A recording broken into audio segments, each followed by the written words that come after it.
आगामी लोकसभा चुनावों में बहुत ही कम समय बचा है और चुनाव प्रचार की तैयारियों में सभी पार्टियों ने अपनी अपनी ताकत झोंक दी है।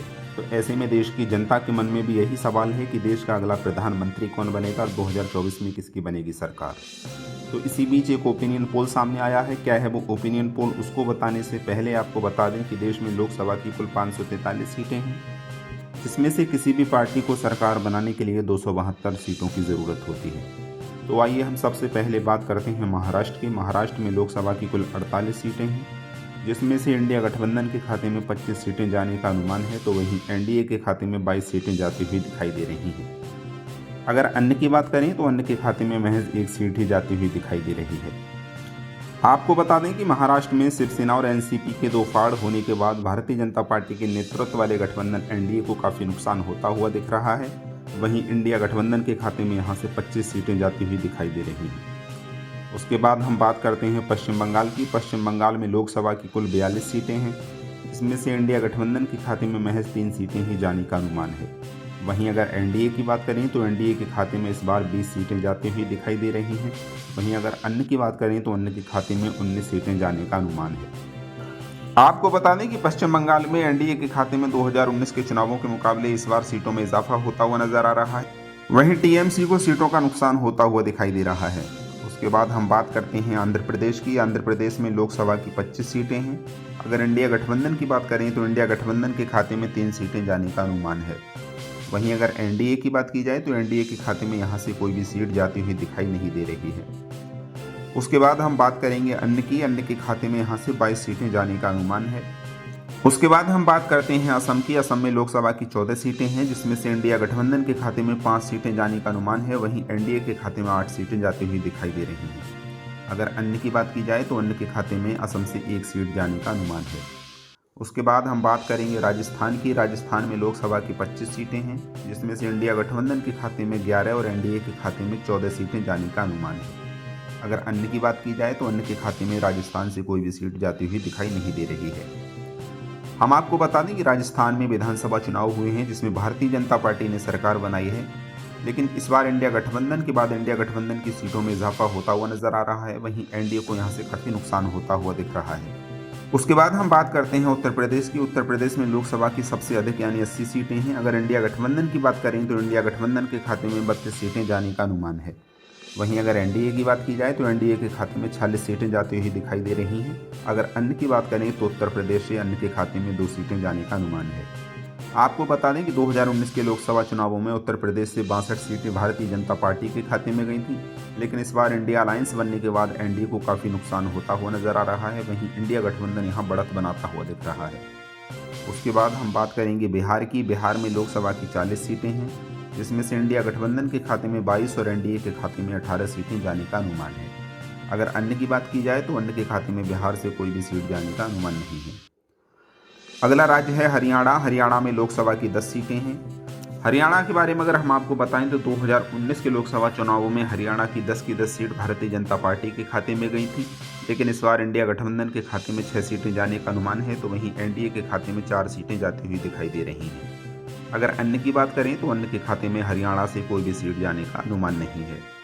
उसके बाद हम बात करेंगे दिल्ली की। दिल्ली में लोकसभा की 7 सीटें हैं, जिसमें से इंडिया गठबंधन के खाते में 4 और एनडीए के खाते में 3 सीटें जाने का अनुमान है। अगर अन्य की बात की जाए तो अन्य के खाते में दिल्ली से कोई भी सीट जाने का अनुमान नहीं है। 2019 के लोकसभा चुनावों में दिल्ली की 7 सीट भारतीय जनता पार्टी के खाते में गई थी, लेकिन इस बार इंडिया अलायंस बनने के बाद इंडिया अलायंस के खाते में 4 सीटें जाती हुई दिखाई दे रही हैं। वहीं अगर एनडीए की बात करें तो एनडीए को यहाँ 4 सीटों का नुकसान होता हुआ नजर आ रहा है।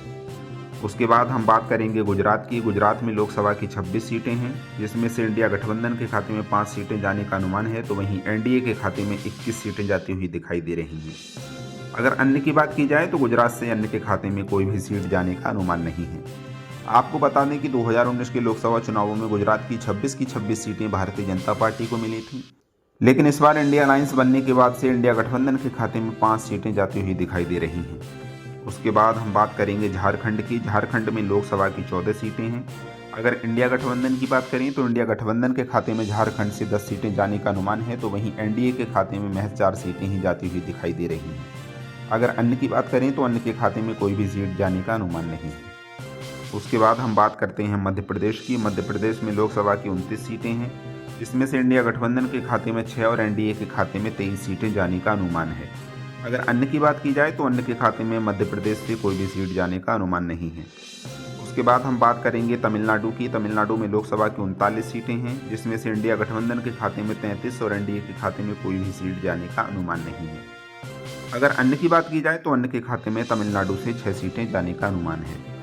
उसके बाद हम बात करते हैं कर्नाटक की। कर्नाटक में लोकसभा की 28 सीटें हैं, जिसमें से इंडिया गठबंधन के खाते में 18 और एनडीए के खाते में 7 सीटें जाने का अनुमान है।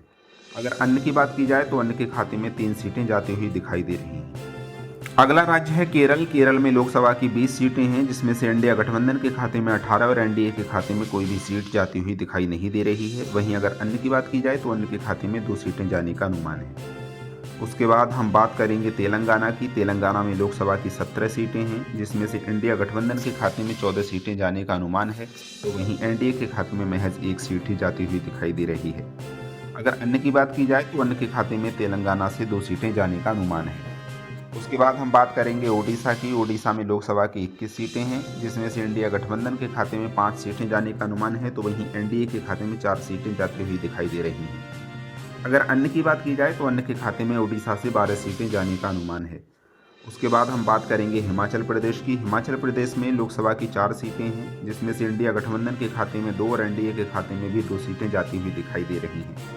वहीं अगर अन्य की बात करें तो हिमाचल प्रदेश से अन्य के खाते में कोई भी सीट जाने का अनुमान नहीं है। फिलहाल हिमाचल प्रदेश में कांग्रेस पार्टी की सरकार है, लेकिन कांग्रेस पार्टी की सरकार होने के बाद भी एनडीए के खाते में यहाँ से 2 सीटें जाती हुई दिखाई दे रही हैं।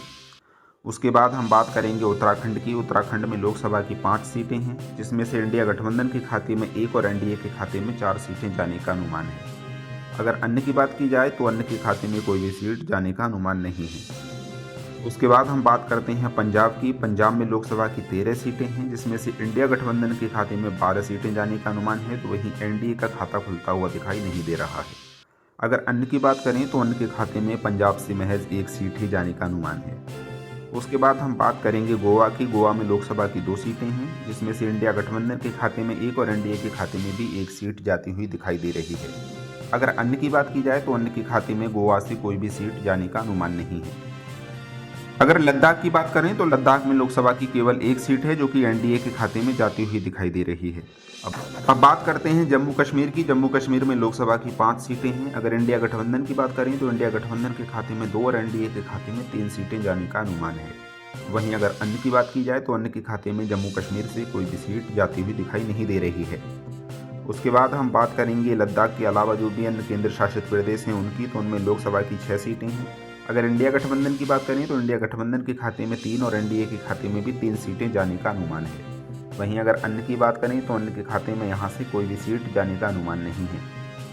उसके बाद हम बात करेंगे पूर्वोत्तर राज्यों की। पूर्वोत्तर राज्यों में लोकसभा की टोटल 11 सीटें हैं। अगर इंडिया गठबंधन की बात करें तो इंडिया गठबंधन के खाते में यहाँ से सबसे अधिक 6 सीटें जाने का अनुमान है। वहीं अगर एनडीए की बात करें तो एनडीए के खाते में महज 2 सीटें ही जाती हुई दिखाई दे रही हैं।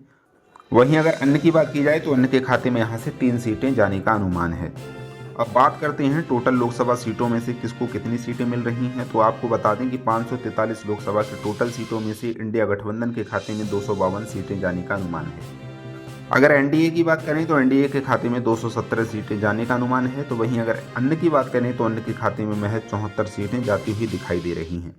तो लोकसभा चुनाव की जो सर्वे सामने आ रही हैं उसको देखकर आपको क्या लगता है कि किस पार्टी की 2024 में बनेगी सरकार और कौन बनेगा देश का प्रधानमंत्री? आप हमारे कमेंट बॉक्स में बता सकते हैं। वीडियो अच्छी लगी तो लाइक करें, चैनल को सब्सक्राइब करें और ऐसे ही चुनावी अपडेट और ओपिनियन पोल जानने के लिए जुड़े रहिए लोकसभा न्यूज़ 24 के साथ।